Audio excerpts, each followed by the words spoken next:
This is part 2 of the picture storybook lecture, and we left off with texture. So texture effects generally offer a greater sense of reality to a picture, and less realistic styles may make use of texture to enrich the visual experience and to stimulate the viewer's imagination. Texture is achieved through the skillful use of the medium, paint layers, brush strokes, and pencil marks, and so on. And we're going to look at different artistic mediums shortly. Here is a great example of an illustrator that used texture, Maurice Sendak. And once again, you can notice that there are a lot of items grouped. There's not a lot of space. And if you're familiar with the book, The Wild Things, you know that he sails to the island with the wild things and there's a lot of commotion and things going on. Here is another example, the owl and the pussycat. You can see the feathers on the owl and the fur on the cat.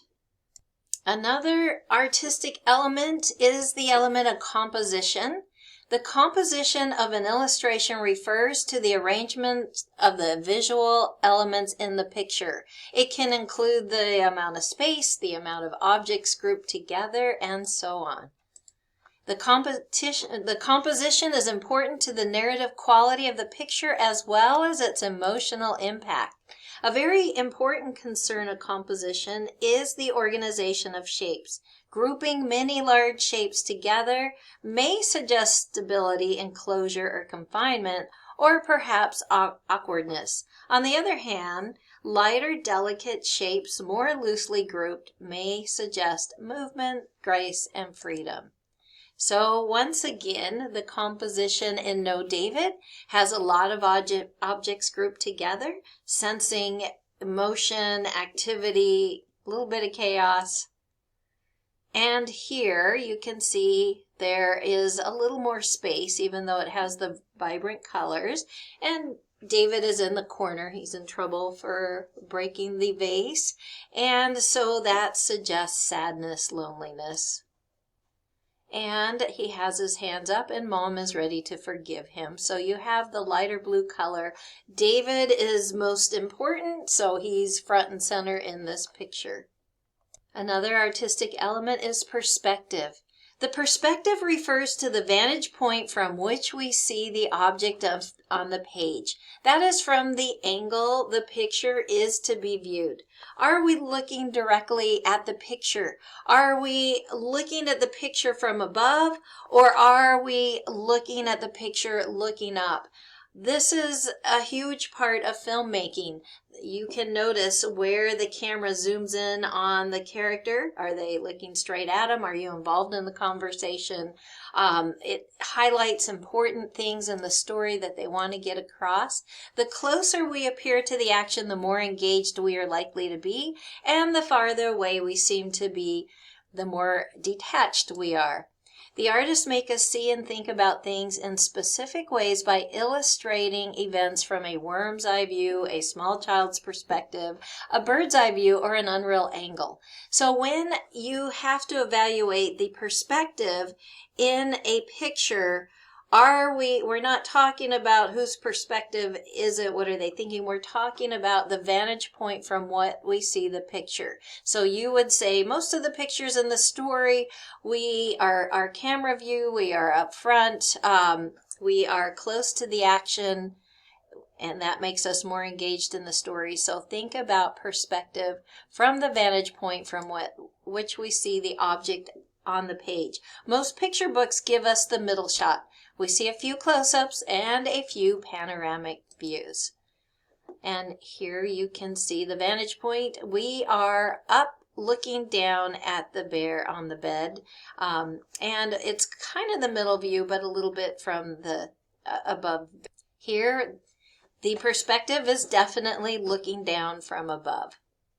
And it is to really emphasize how we are much taller than George because he is shrunk. Other things to consider are design and meaning, rhythm and movement, tension, and page layout. Tension is another aspect that that students tend to misinterpret as they're trying to evaluate it. So rhythm and movement. Rhythm refers to controlled repetition in art. Good picture book designs create a sense of rhythm as we move from page to page. It's controlled in various ways, by varying the size of the images, by changing the viewpoint, or by altering the actual design of the image on the page. These changes create an ebb and flow and enhance visual interest. Illustrators need to decide when it's necessary to speed up or slow down actions through panning, zooming, or close-ups. With rhythm and movement, we tend to identify most closely with objects on the left, since we read books from left to right in Western texts. Thus, protagonists typically appear on the left and the antagonists appear on the right. So the protagonist, the hero story, typically on the left, the antagonist, the problematic person in the story, on the left. So as you evaluate your picture storybook, see if that is how it is set up. The pictures create a starting and stopping pattern for which the text must accommodate. The movement is not continually forward. Rather, we look at the pictures, then we read. Then we look at the pictures again. Picture books are usually designed to make a natural pause between the turning of the pages so that the tension is set up that invites the reader to turn the page. So here comes that word tension. It is not the tension created in the story. It's the tension between the characters. It is the tension of the reader. What makes children want to turn that page? When I was a librarian, I know I picked a good book because the children's attention was focused. I knew when it wasn't a good book because they kind of didn't care. They'd start moving around talking. So what is it that the author does to create tension so the reader wants to turn the page?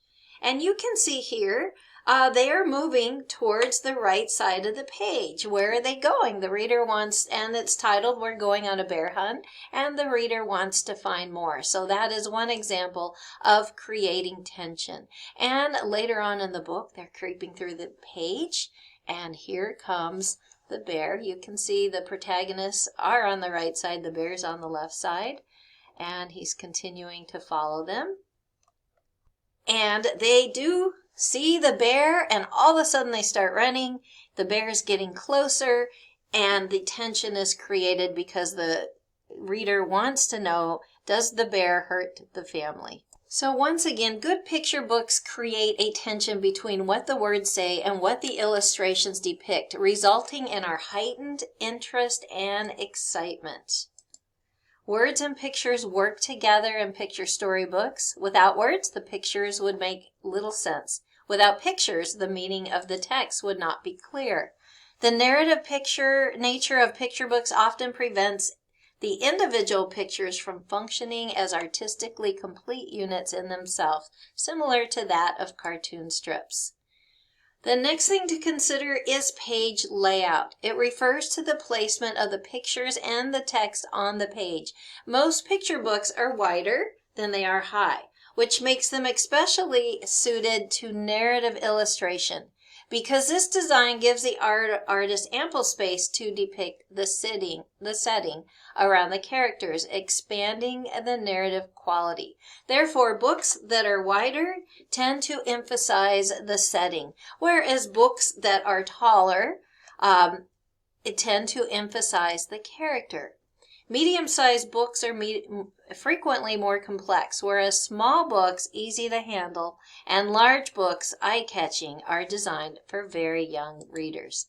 The size and placement of illustrations is not a random process, but rather a carefully conceived plan that carries out the overall intensity of the book. Here is the book, The Snowman, and you can see that this book is taller than it is wide, and the reason is because it wants to emphasize the character of the snowman and the boy building him. So the setting in this book isn't as important. This is a nonfiction picture book, The Man Who Walked Between the Towers. You can see it was awarded the Caldecott Medal. And this book is taller because it's going to emphasize height. He's way up there on a tightrope above the city. Fantastic story. Be sure to check it out. And this gets us to artistic media. What types of artistic media are used to create the pictures? The artists use painterly techniques, graphic techniques, photography, and or composite techniques. Painterly techniques include the use of watercolors, tempera, I always say this name wrong, gouache, acrylic paint, oil paint, pastels, chalk, pencil, and ink drawings. A lot of times, because it's going to ask you when you have analyzed your picture book, what type of painterly technique or artistic media was used. Sometimes that information will be on the last page.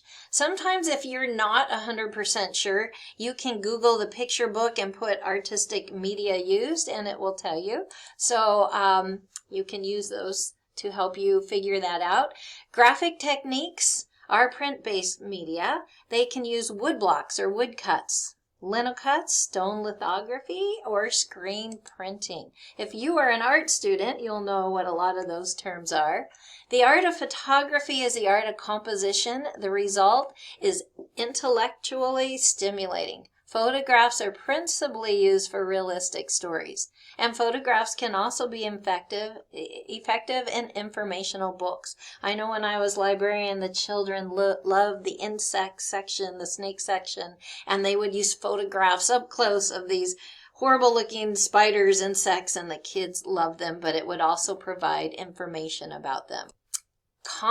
Composite techniques include what we call montage, the collection and assembling of a variety of different pictures or designs to create a single picture. Collage, similar to montage, but using materials other than or in addition to paper, such as string, fabrics, wallpapers, and other found materials. The medium of collage has long been prominent in children's picture book illustrations. Some examples of the montage or the collage techniques are The Snowy Day by Ezra Jack Keats, Swimmy by Leo Lionni, or The Very Hungry Caterpillar by Eric Carle.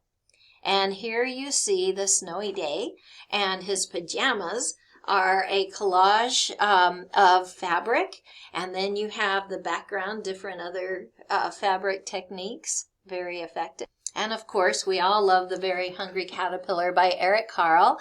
When I taught first grade, I would have my students use tissue paper and glue them on there and cut the shapes to make The Very Hungry Caterpillar, and they would turn out pretty good. So he used a collage of tissue paper in his painting. Other artistic styles include realism, cartoon art, expressionism, impressionism, surrealism, and folk art. Realism, or representational art, portrays the world with faithful attention to lifelike detail. A few artists aim at almost photographic realism, but many prefer to approximate reality. It is particularly suited to illustrate realistic stories with serious content or theme. Here is a book by Jan Brett, Daisy Comes Home. It looks very realistic, a little bit cartoonish, but not completely. It looks more realistic than it does cartoonish. One of my favorite illustrators, Chris Van Allsburg, in Zathura. You can see very realistic. Same thing with the Polar Express, which is one of my all-time favorite books. Cartoon art is the opposite of realism. The cartoons consist of exaggerated caricatures that emphasize emotion and movement. They possess no subtlety, but they are simple and straightforward. They are often chosen to illustrate humorous stories, nonsense, and comical satire. The Hello Goodbye window is an example. You can see it's not realistic. No David would be another great example. The next artistic style is Impressionism. Impressionistic art conveys an inner feeling of vision by distorting external reality. It flourished in France toward the end of the 19th century, and it is often found in children's picture book in the form of distorted shapes and provocative art. The book's Madeline is a good example of this. Surrealism is another technique that authors might use, like in Willie the Dreamer. So to end this lecture, When an illustrator illustrates a book, there are so many things he or she has to consider.